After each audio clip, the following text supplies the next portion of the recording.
Hello to everyone signing in. We're just going to give everyone a couple more minutes to get in and we will start very shortly.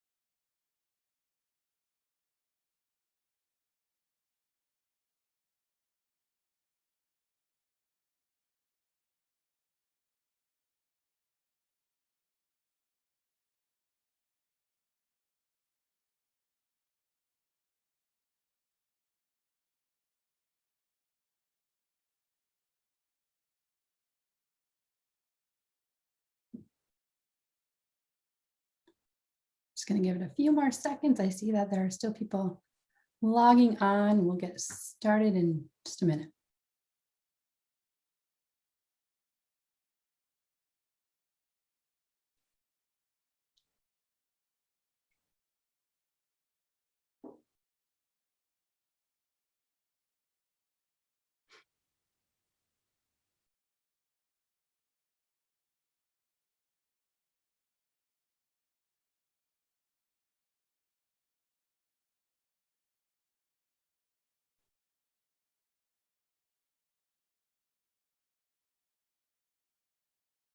All right, well, we are right at the top of the hour, so I think we will begin. Thank you so much to everyone who is joining us today for our webinar, The Future of Online Learning, Developing Highly Connected Experiences. My name is Kim Opelt. I am the Director of Advocacy and Community at Class Technologies, and I am so excited to be moderating today's panel discussion. So today's presentation will include just some brief introductions, including a background of the institutions that are represented here today. And then we'll go into an overview of some of the trends that we've been seeing in online learning. And within that, we'll just kind of incorporate an in-depth discussion with our panelists on this topic. So 2 quick notes before we begin. First, we would absolutely love for your questions to be addressed and want you to be part of this conversation. So feel free to submit any questions that you have into the Q&A function in your Zoom account.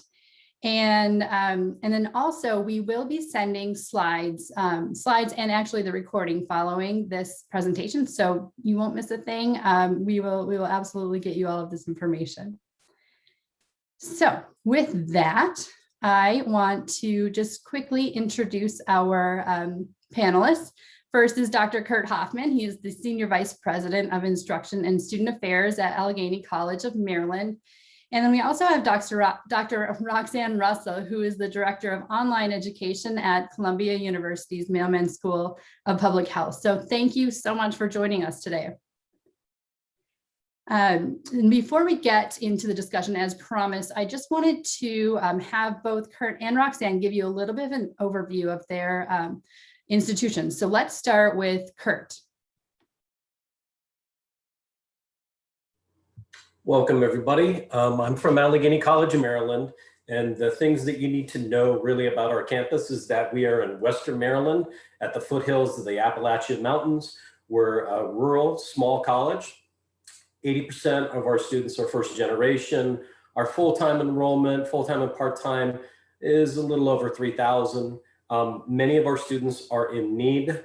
You can see in our financial assistance numbers. We are also unique in that we have campuses in a different state, which most community colleges do not. So we have a branch campus in Bedford, Pennsylvania, and we also have a 220-bed housing unit, which most community colleges also don't have housing.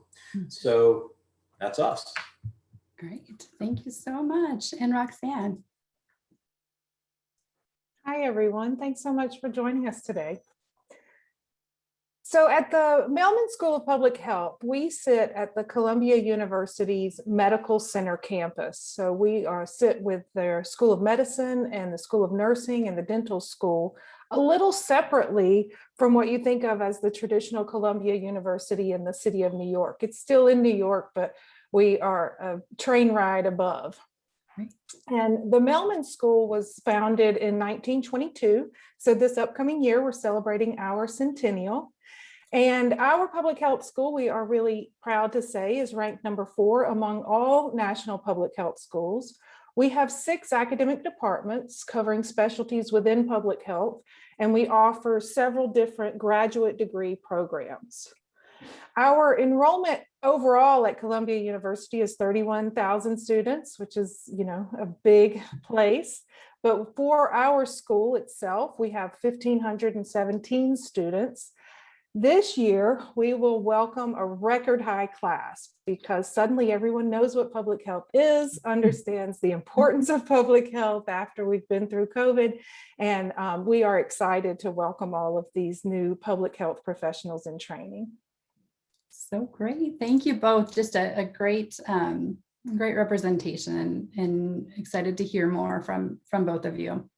I just wanted to give a couple of slides of overview for those who might be unfamiliar with class, just about how we are kind of adding teaching and learning tools to Zoom. So we definitely understand that there are a ton of challenges to the virtual classroom, especially over the past year.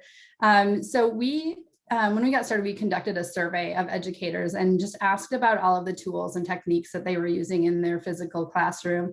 And overall, we were seeing that instructors were, taking attendance, facilitating assignments, conducting assessments and quizzes, utilizing whiteboards for lectures, and just so much more, as you can see here. And then as we contrast that with what typically happens in the virtual classroom, you can see that we found that about only 40% of those functions were actually happening online. So what class does is transforms that online experience to add that extra 60% to the platform so that we can ensure a seamless experience for students and for instructors. So by incorporating teaching and learning tools and putting a really big emphasis on student engagement through like tracking, attendance, and even classroom management tools. Our class tool allows instructors to really provide an enriched learning experience no matter where students are learning from. So if you have any questions or want to see more, you can absolutely come visit us at class.com.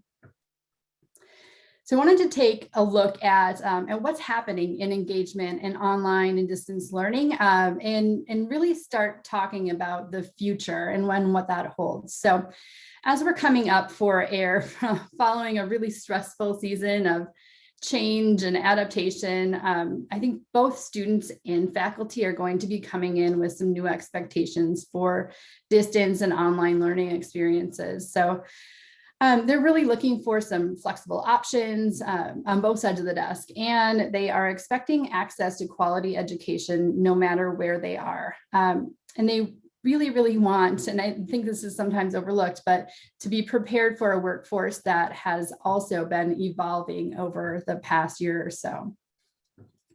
But that connected experience also does have its challenges. So most students are expecting to return to college with some sort of distance or online learning experience. And faculty are then faced with the challenge that they might not be able to deliver content with that same level of engagement that they did in that physical classroom. So with students learning on the go and on multiple devices, it's time for higher education to respond with some innovative and compelling learning experiences, which is why we're having this conversation today, really. So we wanted to talk about some of the trends that we are seeing. And in the first is expanding physical reach. And it may seem intimidating, but it can really help institutions to expand their physical presence. Neither instructors nor students are place-bound any longer. People are learning across the country, and instructors can really reach students in a variety of settings from their own home office, or the beach. So I want to bring Kurt and Roxanne back into the discussion and talk about that expanding reach. It's definitely a great concept, but I think it needs to be supported with structure. So my first question to you, and we can start with you, Roxanne, is what aspects of learning technologies and online experiences are going to best support students who might not be able to come into that physical classroom or campus? Thank you. I mean, we've all been learning so much about that this year. One of the things that came across early and that our faculty adopted really well was understanding that students should be able to predict some consistency across the way their classes look. So before this year, we had never had any sort of template implemented in our learning management system, so that just the first page when students arrive into a class looked familiar and they knew where to find things. So this was one of the earliest, most basic foundations of how we wanted to help students be able to use the technology more easily by having some consistency, clarity, and structure around the way that we sequenced their experience and helped them with navigating what they were finding. Absolutely. Absolutely. Yeah, go ahead. Yeah. I can open it up to go back and forth a little if you like. Sure, absolutely. All right. I've attended, first off, I've attended many of these webinars in Inside Higher Education, hoping to find new ideas and new things we could be doing. So our hope today is that we offer you something that is a takeaway, as well as conversation starters. You're probably going to find that some of the things we're doing very similarly. I think the biggest takeaway for us has been the flexibility in learning by live streaming. We know that class meeting days and times, clock hours, Carnegie units, all those things are still important. However, seat time in a physical classroom, at least for some courses, may not be as important as we thought.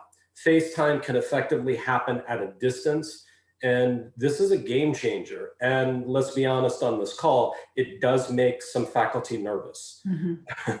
Various types of virtual learning allow the students to have that day-to-day choice in instructional delivery, given the demands of their time. This is especially important for students who are underserved, more at risk, and that is community college students. So I'm here to kind of represent the community college area. Our students tend to be low socioeconomic status, first generation, underprepared. They're often working, many of them working full-time. They're often parents themselves. So basic life things can be setbacks for them. Unreliable transportation, disruptions or lack in daycare, issues with work, with their work that provides that family income. All these setbacks are usually last minute and unplanned. They can't predict that it's going to happen.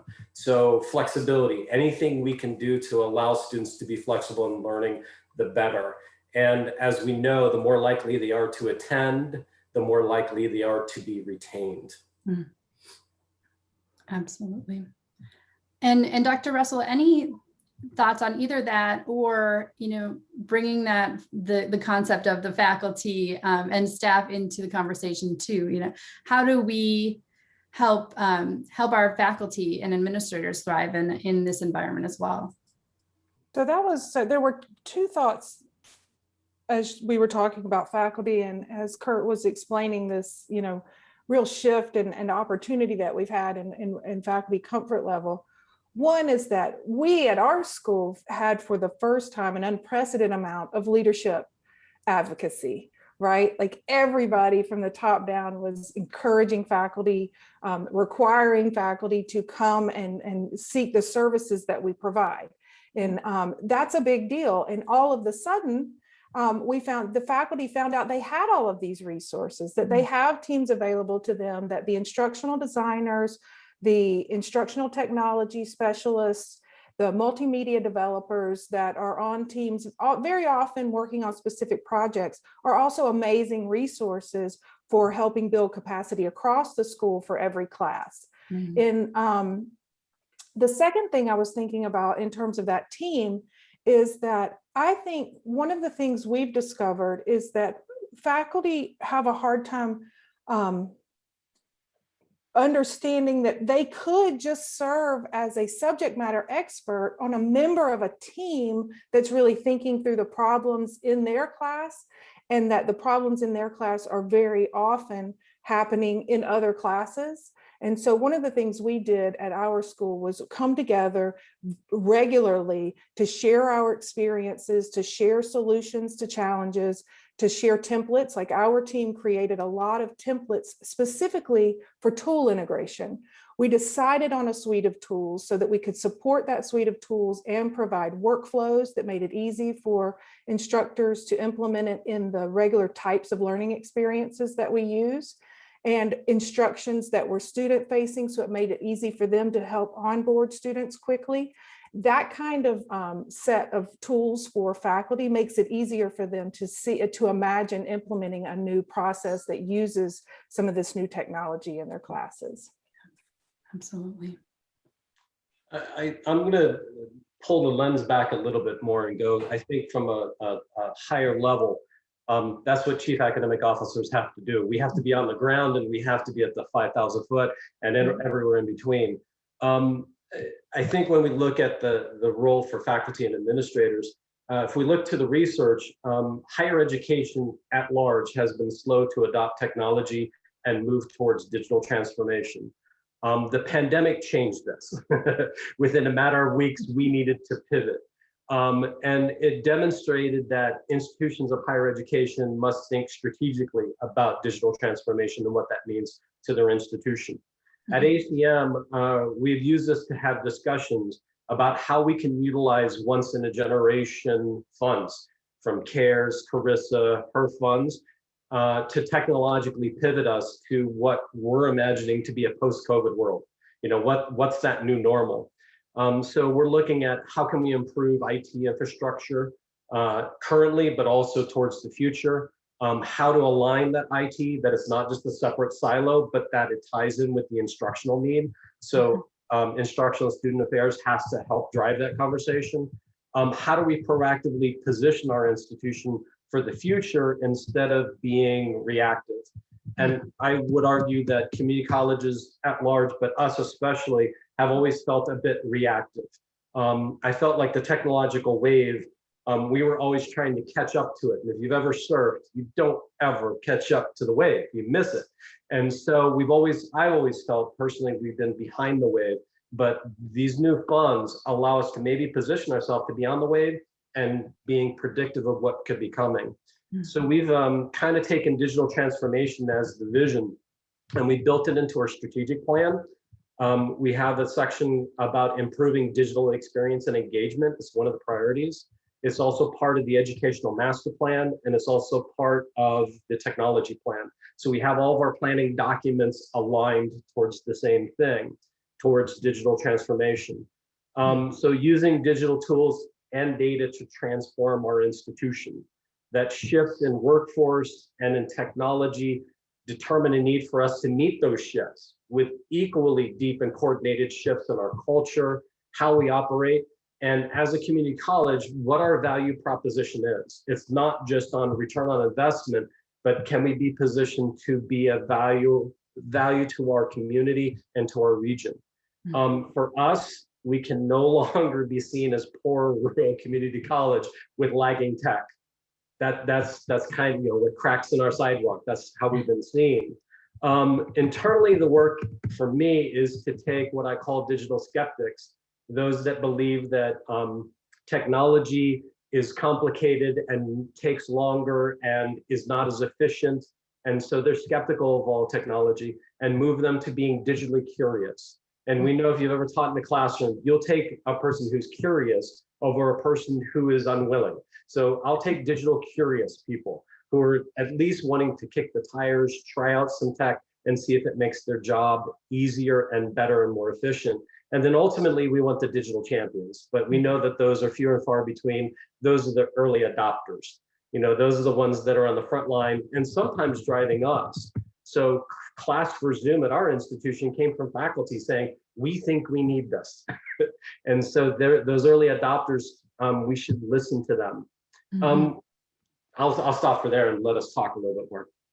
No, that's great. And I want to kind of tap into some of the questions that are coming through right now. And that is going back to kind of the concept of consistency. And that's come up a few times in the Q&A, and and it looks like it's a fine line. So how do you maintain consistency, right? But then allow for instructive freedom or creativity by each, individual facilitator? So at a course design level, we have encouraged the use of standardization around navigation Mm. and structure of weekly learning experiences, because that's where students, we don't want them to have to waste any extra time figuring out what's due, when should I be working on this, and where do I find things. So those things, if you keep that standard, there's still so much room for creativity, because what goes inside of that, say, for example, as part of our template, we encourage the use of modules or organized folders. Inside that folder, there's so much for the faculty member to be able to do. And we also even provided templates for how to personalize that space, how to, and training in how to bring your creativity.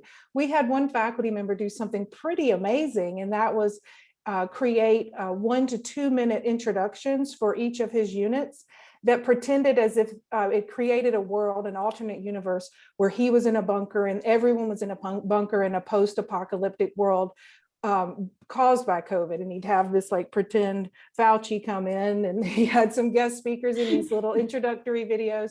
Wow. And he used our template to a T and still introduce that level of creativity. And also, we had so many different faculty members. Frankly, we all learned so much together that so much of what we ended up telling all of our faculty about came from faculty member examples. Like, this was something they did. This was a challenge, for example, in our quantitative type lab classes.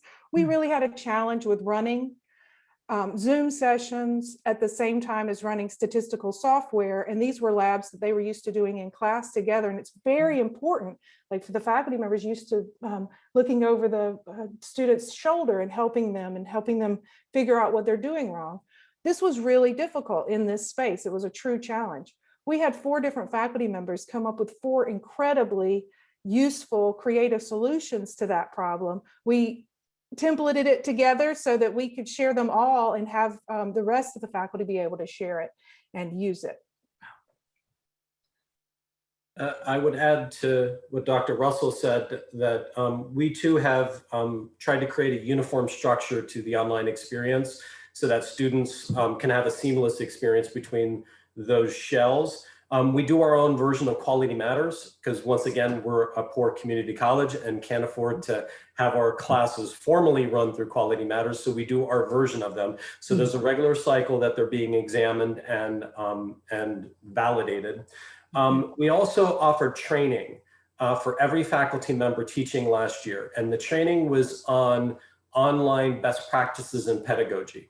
So as an institution, I wanted us to be ready should we have another emergency and we went fully online, that every faculty member online, that would be online ostensibly, had an idea of what an online class was structured like.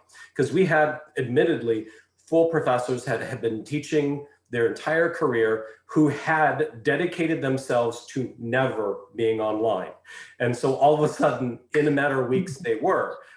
So we saw that we had to really scramble to help and assist them. They required a lot of assistance to get them online. So by offering, well, we actually offered stipends and payments. We paid them to do the training so they would be ready. I think the question also has an undercurrent that faculty often ask, and it's about academic freedom. That there's a worry that if we have these templates and this uniform structure, you know, where's the soul of my class? Where's the soul of my freedom to teach this material in a way that I want to? And it's a similar argument that we had when we talked about assessment and student learning outcomes and program learning outcomes, and people feeling like, well, then I just have to teach like everybody else. That's not the case. It just means there's a uniformity and a consistency that allows us to assess it, but it still is your course and you are the artist that can create that painting. One other thing I forgot to mention, we also took high enrollment classes and created a master template that every instructor had to use. So they came in and actually all the faculty, let's say an English 101 or Psych 101, we thought that they might be grumpy about that. And when they came in, especially adjuncts, they were so appreciative that all the work had been done, that all the nuts and bolts that you have to have there were already there, and then they can just go in and personalize it. And so they felt very appreciative that we had these master templates created. Absolutely. And that, I think those are great examples of, expanding the reach and looking forward to being able to accommodate students, whether they're physically with you or if they're, across the country or traveling around the world. So thank you for that. And this gives us kind of a natural transition into the next topic, which is the experience of students, or the student experience. So as we mentioned before, class discussions, projects, and peer reviews have really taken on a whole new form in distance learning and online learning. And we've really seen institutions working to redefine the student experience by focusing a ton on engagement and that relationship building, all while working overtime to help students make personal connections with their faculty and advisors and classmates and alumni. So my first question, and I'm going to take this first question, but there are a ton of others that relate to this that I'm going to go through with our Q&A. But how has the past year really made you and your institution really define the student experience? And then what are you going to take with you, and what are you going to leave behind when it comes to the student experience? And we can start with you, Kurt. Mm-hmm. Okay, I'll go first. It was just in Inside Higher Education today that enrollments nationwide in community colleges are down a historic amount, like 9.5%. Usually when the economy is down, community colleges do well. And so everybody predicted that we were going to have bonanza enrollments, and were shocked when it didn't occur. So they're now talking about potentially missed generation or missed graduating classes. And so we might be in the second graduating class that we're going to miss. There's multiple reasons for all of this that we're not going to get into. But that's, I think, what frames the conversation. So we're not having as many students coming in. Those that are coming in, I think we need to understand who they are. And then the research from Generation Z, I think, is important to kind of at least think about as we're framing this answer. So we know from the research that Gen Z, their cell phone is their lifeline to the world. They spend 7.5 hours on their phone each day. They want everything through that device if they could. They live online, they connect with others online, they learn online. Everything for them is a shared experience. Think Facebook, Snapchat, Instagram, Twitter, everything is shared experience. They're very visual. They spend 23 hours per week viewing video content, such as TikTok, YouTube, and sometimes they're even creators of video as well. They prefer highly interactive, personalized interactions. So they're the generation that grew up with algorithms personalizing their feeds to them. They're also willing, unlike the older people, to give up some of their privacy for that. They'll give up some of their privacy to get that personalized interaction. We also know gaming. We don't need to talk about that as well. They love to play it, but also watch it, which I also don't understand until somebody said, imagine watching video game like watching basketball. You may not be playing it, but you like watching it. Okay, old guy got it. So the takeaways from this, I think, for Generation Z, for higher education, is that they want this individualized interaction. They prefer things, if it can be, through technology, i.e. their phones, which they can control and when they want it. They would love to have on demand. So if we can do that, we're kind of meeting where they're naturally at. Over this last year, and I'm guessing most of you have done this too, we had to get laptops into everybody's hands. You know, everybody that worked there, we needed them to be digital. We've leveraged advising that is intrusive yet relational. We've had virtual appointments for all of our student support services, and we're probably going to keep some of those, even though they like the face-to-face. Some, it just fits their schedule. Virtual orientation, virtual open houses. We even had a virtual orientation and onboarding, if you can imagine that. We use numerous small engagement campaigns, you know, to reach out to our high risk. So it's the first time we've known who our high risk students are. I've been asking for 3 years, who are at risk students? Well, all of them. Well, no, I mean, really, let's target the most at risk. So we've had first generation at risk or other identified populations, and we've done nudging with them because we found that nudging is really effective and it sends them text messages, which they're more likely to respond. They won't respond to emails. We've also done it with positive engagements with them. So not just to say, don't forget to register, don't forget your advising appointment, but after this last year, sent out a message saying, you made it. We are so proud of you. Do you realize you completed a semester during a pandemic? Who would have thought? And those positive messages, you would not believe how important they are to a student that sometimes feel not seen, they feel not heard, they don't even feel like a person, they feel like a number. So those kind of messages I can't undervalue enough. We will continue to use these as we move ahead. I think we've learned that some of these things are very, very important for us to continue to do while still being face-to-face for those people who aren't Generation Z, old people like me. So it was really exciting to listen to all of the efforts that y'all made, Dr. Hoffman, to nudge students and make sure they stayed in the experience. We also, for the very first time, introduced the idea of an early monitoring, early intervention type approach, just to pay attention to, had we lost anybody in the first few weeks of class, something that you didn't have to think about when they were in person. The faculty member might have noticed where they might not notice inside of an LMS or inside of a Zoom experience. So that was an exciting new way that we started to use analytics in our program. But then from the other side, in terms of what we actually sought out to learn from the students, I think that was one of the things we did to redefine the student experience. One of the things that we did just 3 weeks ago was to hold a post-pandemic education and renewal forum. We invited representatives, faculty, TAs, and staff from across our school, all of our departments, our student support units, and we had an 1.5 hour long conversation with 11 panelists just speaking for 5 minutes each so that we could get all of those tidbits together and then try to debrief and decompress on that. And one of the biggest findings was that the faculty said over and over that because they were concerned about what was happening with students, they asked a lot more often. There were a lot more frequent check-ins to find out and hear that student voice for what they needed, and that they made a lot of mid-course adjustments. So that ability to be resilient, to be able to listen to students and make changes based on their feedback, that was something that the faculty hadn't necessarily all done before, and that they were willing to do in this circumstance because they understood that the students were all in very different situations, and they kind of opened up to listen more often. And that was an exciting shift in perspective, and one that we've decided will certainly be on our priority for carrying forward, is that more frequent check-ins and more ability to do mid-course adjustments. Absolutely.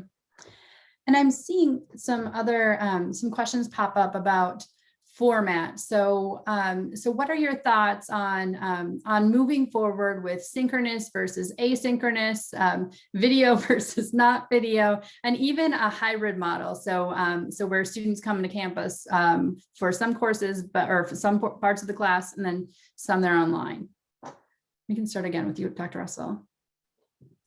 Okay, sure. So this is probably at the top of our list of conversations about how we're arranging for fall. Fall 2021, even with us all back in person, is not at all likely to look like fall 2019 because of all of the capacity that was built by faculty to be able to host virtual sessions, because of a lot of the online materials that we created, and because our student evaluations showed something that surprised us. We asked very specifically, how did you feel about the balance between asynchronous work? Okay, so everything was fully online in the sense that no one was showing up in person, but we had asynchronous components that were online, and everything that they had to do in between the time that they showed up for live sessions that were still virtual, but they got to have that live time, and that was our synchronous part of the curriculum. We asked them how they felt about that balance, and there was no clear preference that emerged. We had the majority of students said that the faculty got the balance right. And when they said that they wanted more synchronous or more asynchronous, there'd be like the same number of students on each of that side of the Likert scale. So at the end of the day, what that told us is that students really appreciated this flexibility. They really appreciated when they got the chance to watch a lecture ahead of time or be able to rewatch it and then do more active learning in class. If anything emerged for our faculty this year is they learned how much students actually like to be participating in these active learning experiences, and that the lecture is not always the center of the learning experience. We got a lot of faculty who were exposed to that for the first time, and we have plenty of faculty who had a lot of experience doing this and thrived in this environment. Yeah, that is really, really interesting. Thank you. Dr. Hoffman, anything to follow up with? I'll add to that once again, I keep coming back to that flexibility. And for community college students, I think that this is an accessibility issue, but it's also an equity issue in the way that I'm seeing it. For community colleges, it's a little bit different for us in that we find that our at-risk students prefer primarily to be face-to-face. Now, they're the ones that maybe first generation, they don't come from a family in which, you know, there's an expectation or understanding of college. And so they need more of that hands-on. We are also a community college that is a bit inverted from other Maryland community colleges. 2/3 of our students are in career programs. Only 1/3 are in transfer. And that's flipped statewide. And so that means 2/3, how do we do a career program that isn't face-to-face? How do you teach nurses and dental hygienists and automotive mechanics without doing hands-on? You just can't do it. And so we have to have that face-to-face. However, there's the other contingent, and I heard this at League of Innovations kind of a couple of times, that their research was showing that 20% of students want nothing but an online experience. 20% of students don't want anything to do with online, but 60% have found that they want a blend of all of that. That what we're calling hybrid or blended, what we're calling, you know, virtual or streaming, what we're calling high flex, those are what they're leaning on. So the majority might have shifted to the middle, which is they want still the face-to-face, but then the flexibility to do virtual if their life demands, you know, kind of presses on them. So that's where it becomes an accessibility and equity issue for us because of our students being so at risk. If they can't attend that class, that used to mean they lost out. They didn't get attendance points, they didn't get the material, but now they can do it while their kids are sick at home, while their car's getting fixed or whatever it is, they can watch at home and still get that instructional delivery. So I think we're gonna be going to some sort of blend trying to meet that middle. May I add to that just a little, Kim, just because that's what you said there at the end, Dr. Hoffman, is exactly what I think has emerged as an urgency, and that is for us to figure out how to help students be able to still be together or be with faculty or get at least sort of peer mentoring or TA type support while having flexibility. And I think one of the tools we don't have yet is a really cool way to sequence that type of thing, so that instead of students meeting at a certain time in the week, they maybe meet around a certain task. So they've had a list of to-dos for the week, and maybe everybody who's at number 3 to do is going to do a watch party and watch a lecture together, and that there's some mechanisms that I think we as a community in this field could come up with to help with that type of sequencing and scaffolding the ability for students to spontaneously get together. I mean, when it comes down to basic logistics, we think about things like making sure that students maintain their access to technologies like web conferencing. We, you know, before we never had provided that to everyone in our school, but during the pandemic, that became the norm. Or that everyone starts to settle around particular cloud share document collaboration tools and ways of using them. Like those two capacities, just the ability to do web conferencing and the ability to be good at cloud share collaboration really help us make it so that students can still work together, but maybe do it on their own time across a week. And then just to add to that, Dr. Russell, that what the research clearly shows is that interaction with a faculty member is one of those high engagement or high impact practices. You know, that moves the needle for their sense of belongingness. And so my concern, and I'm guessing some people attending today would be worried that if we have a class from 8 until 9, let's say, and it's video stream, how am I going to interact with that professor? And so once again, leveraging the technology to make that option available, because I, being an old guy, you would hang around after the class and you would talk to the professor. You would track them down and follow them to their office and chat with them, right? So how do we have these informal conversations, which I think are just as important, as sometimes even more important, at least at a community college? That's when you get to know the student. That's when you get to know their life, what their struggles are, where you might be able to help them with resources. That's where you make the relationship, is those moments. So my question is, and how does technology allow us to do that? How can we replicate that kind of experience for students? Because that belongingness, once again, in the literature is showing, is really impactful on their success. Absolutely. Wow. Before we move to the next topic, I wanted to do just a quick check, because we have a couple of questions that are on this topic of maybe we do a vocabulary lesson, but how are we defining, and how are each of you defining online distance learning? Is there a difference online? And I know exactly what's going to happen, but do we differentiate between online learning, distance learning? Are there other terms that we're using? And then are there different methods of delivery for those? And are there different maybe requirements and expectations out of those courses? So Dr. Hoffman, do you want to start with this one?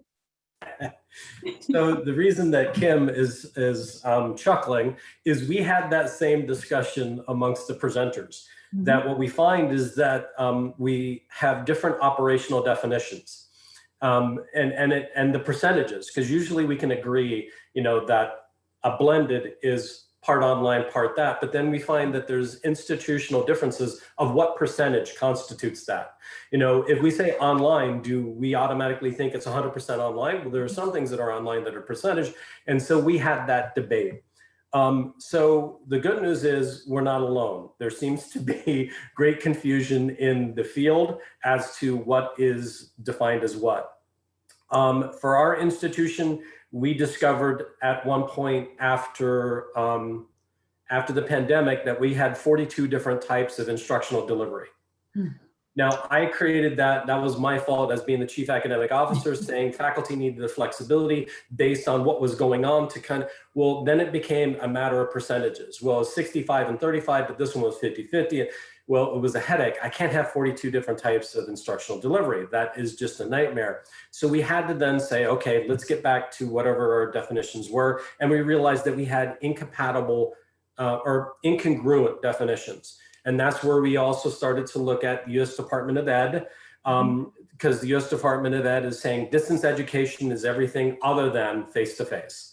And so, okay, we'll kind of set that aside because it's the U.S. Department of Ed. We have to follow the rules and stuff, but as an institution, how are we defining it? I would imagine that everybody on this call, if we said blended, we could agree on that. If we said it was 100% online, we could agree on that. The high flex, I think, is kind of new. We've been doing it for 3 years, but there's that flexibility again, that for us, it's built on the backbone of an online course. So you can take it purely just 100% online.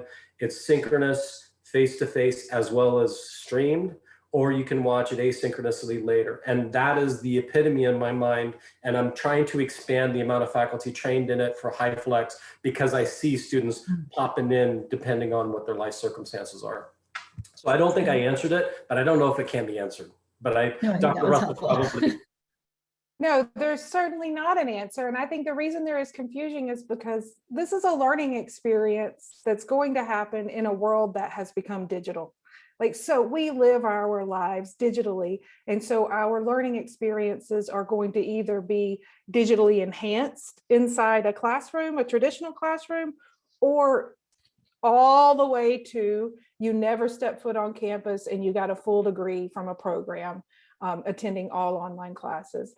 And the idea of what is the reason to make the distinctions, most of the time comes down to administrative needs, right? It comes down to having to meet Right. accreditation requirements or talk to the state about what you are doing, or be able to access financial aid for your students because of percentages and that sort of thing. But when it comes to designing learning experiences, in any of those scenarios, we're taking advantage of all of the same types of technologies and trying to design many of the same types of experiences. And some of the minute distinctions aren't important until you want to just access resources and you want to maybe know exactly what it is that you're going to be talking about.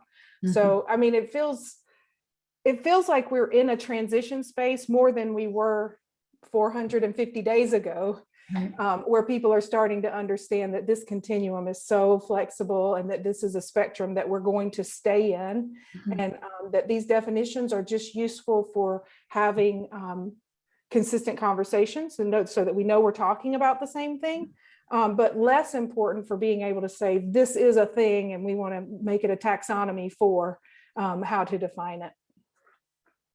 Perfect. Those were two really great answers, and I appreciate that.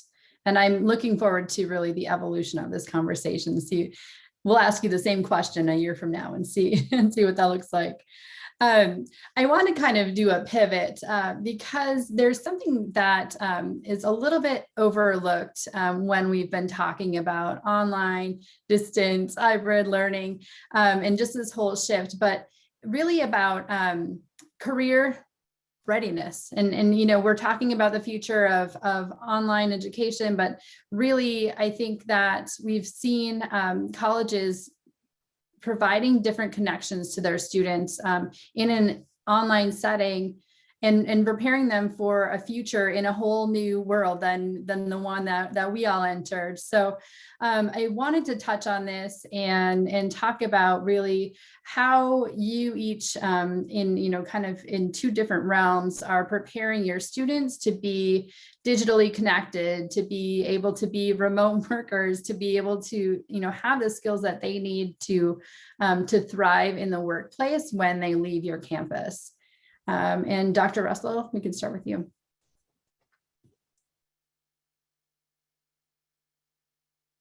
A couple of the things that we've already touched on, I think, are the number one things that came to mind when we started thinking about preparing them for the emerging workforce, and that has to do with virtual collaboration.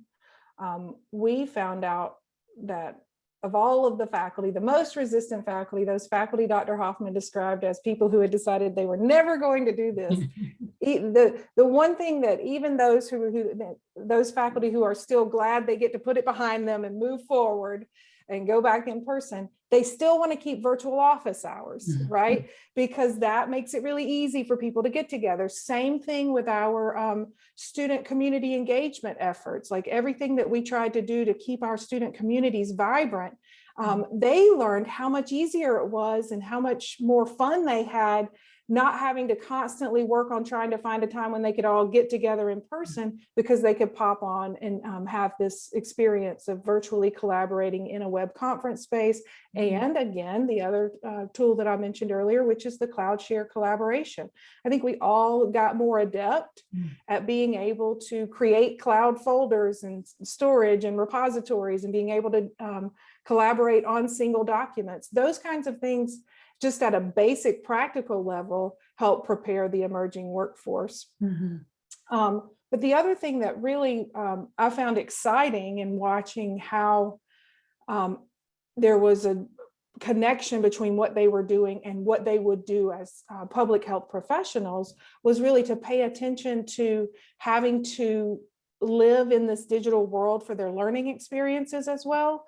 You start to get into those things that have to do with digital literacy, like how you communicate in a digital space, how you persuade people, how does rhetoric work differently in when you're communicating in digital ways? What things do you have to think about in terms of analytics? Like, what can you learn that we used to not be able to learn because people are having to use tools to access each other? We actually, you know, we worry about privacy, yes, but when people are willing to give over their information, we learned so much. We learned so much about the student behaviors this year because of what was happening in our LMS. and being able to get those analytics. And we have our teaching assistants or research assistants in the public health field helping us with those problems as well. And then they see the connections between gathering those types of analytics and the same type of work that they do in epidemiology and other ways of doing business analytics in their field. Real life situations, absolutely. And Dr. Hoffman, how are you working with your students to prepare for those future opportunities? I'm glad Dr. Russell brought up digital literacy. That's really important. For community colleges, this whole thing is especially challenging. Most programs probably have it built in. The technology that is needed to, for example, be a nurse is covered. But we often are operating at the level of having students needing to complete basic algebra and work with them to create a coherent paragraph. So sometimes we have to build them up first, and even before we can make them career ready, we have to make them college ready. So knowing that, we have to kind of work with them to also take responsibility and ownership in their learning. That learning is something they construct, not something that happens to them, but that's something that they have a responsibility in. So as we're looking at digital competency, which is the word that catches me in your question, which I think is important, digital literacy, the ability to understand how the digital world works. But then I would say that for some of our students, we need them not to just be fluent, or not just to be literate, we need them to be fluent. So some research is looking at digital fluency. Are you able to use technology and leverage it? Can you use it to create new knowledge? Can you use it to create new solutions, to be prepared for future issues and problems? I'm also thinking in digital fluency, there was an article called Humans Plus, humans in a robot ready world, something along those lines. And it was saying, don't forget the human quality. So even though we're getting to machine learning, AI, and things like that, don't forget that the soft skills that we always talk about aren't really soft skills, they're essential skills. The ability to critically think, to problem solve, to work in a team, teamwork, all those things are going to be so incredibly important as we go forward. As I think about this, I'm also thinking about my Gen Z students, or not students, my kids that are in this house being very, very quiet for a moment. They have used technology, understood how it worked, and then discarded it when they were completed with the task. I've also seen them use digital fluency, in which they leveraged the technology to solve a problem that it wasn't necessarily originally designed for. My middle school daughter, this is back some years, middle school daughter used FaceTime to study and tutor her friends. And they said, why are you tutoring your friend? I was going to go in and bust her that she was having this moment with friends, and I thought she was studying. And she said, well, so-and-so doesn't know it as well as I am, and me teaching her makes it stronger in my mind. I'm like, you are so brilliant, because you're using the technology in a way that it wasn't necessarily designed. So I think as we look at this, we need to figure out how digital fluency and digital literacy flow into program and division discussions. Because no program director or faculty member wants me to dictate to them what it means. They want to define it for themselves. How does that then get infused into their SLOs and their PLOs? How does it then get transformed there? Because they are the content experts. So I'm guessing that things, as we go post-COVID, things like Zoom will become the PowerPoint and Word of the day. It'll just become just this typical software that everybody knows how to use. Absolutely. So true. And as we're running shorter on time, I do want to it wouldn't be a higher education webinar if we didn't talk about assessment, right, and outcomes.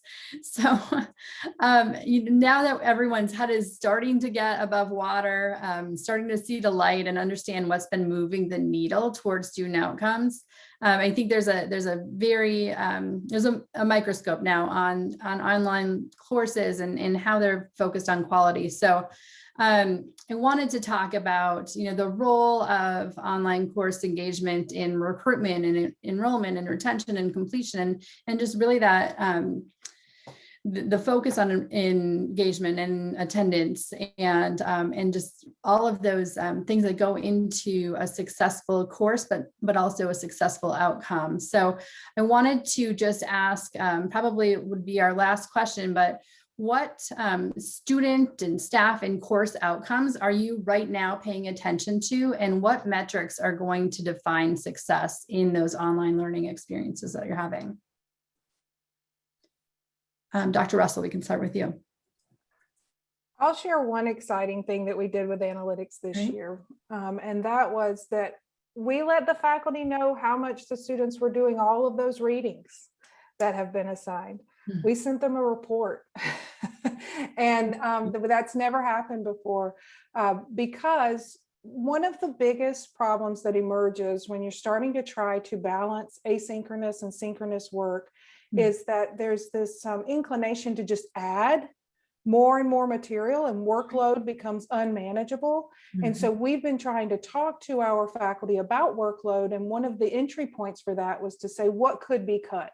And so if students, if we let them see how much students are or are not doing readings, then we can talk about if they were still performing well without doing this reading, could we replace the reading with a brief? Can we, what can we do to change the design of this course so that the workload is more manageable for students?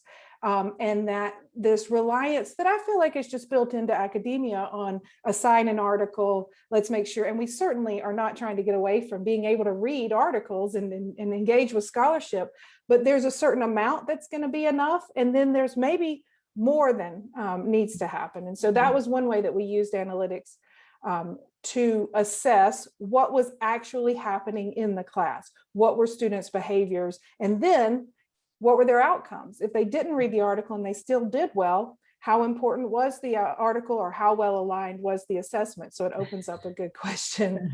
The metric that we're using for course outcomes really has to do with always the traditional alignment of assessments with the outcomes that we state and for accreditation purposes, but we're trying to introduce more of the human dimension. I have heard so much this year from students and from faculty about the need for compassion and understanding of what's going on in the classroom.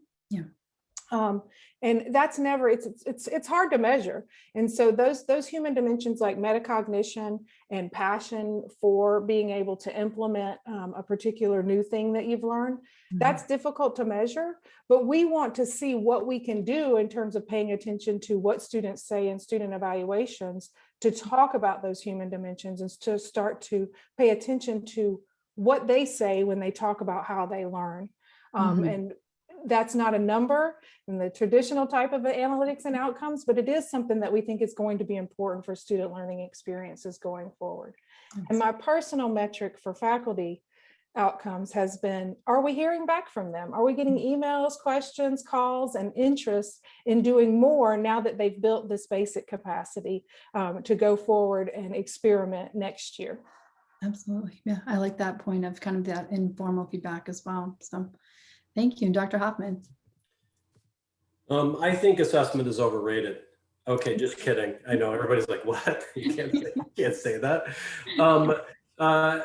As we know, grades are important, but they don't necessarily reflect progress or learning outcomes.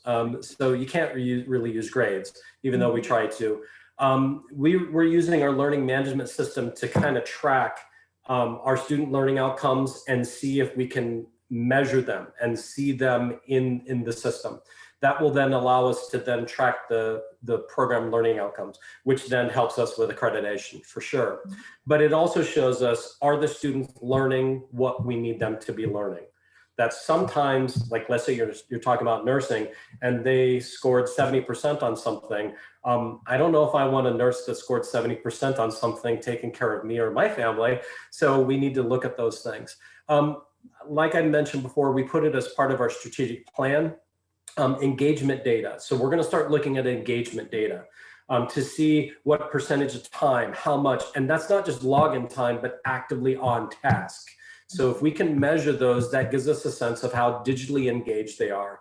So we're going to start measuring that. This is before that I mentioned the US Department of Ed, in which they have those new requirements that they're going to be auditing us at some point. And that means all institutions who have distance education, that they're going to want to see that students are actively or academically engaged in a substantive way, that they are scheduled and substantial interaction by the faculty member to the students. Now, my guess is this is because everybody went so fully virtual at the last minute. They want to make sure that faculty are actually engaging with the students and the students are actually engaged back. So we're going to have to start documenting that. So the sooner we can do that. I would also offer that Class for Zoom, Class Technologies, they have an engagement piece that is really fascinating, that you can see the percentage of time that the student is engaged with you on screen. So I'm intrigued by that. Right. I'll leave it there. Right. You're intrigued. The students are nervous. Absolutely. Well, I mean, I think we could go for another hour or two if you're ready, but I think we'll get cut off. I just want to thank the two of you for such a great conversation, amazing insights, and for kind of pushing the boundaries of what we're thinking. There's so much ahead of us, and you are really paving the way. So thank you so much for joining us. I am seeing a lot of thank yous pop up in our chat too. So our audience thanks you. Thank you for everything you're doing for students. And to our audience, thank you so much for coming and listening. And we'll get to, I know we missed a lot of your questions. We'll follow up with those. If you want any question or want any more information about class, again, visit us at class.com. But Dr. Russell, Dr. Hoffman, thank you so much for joining us.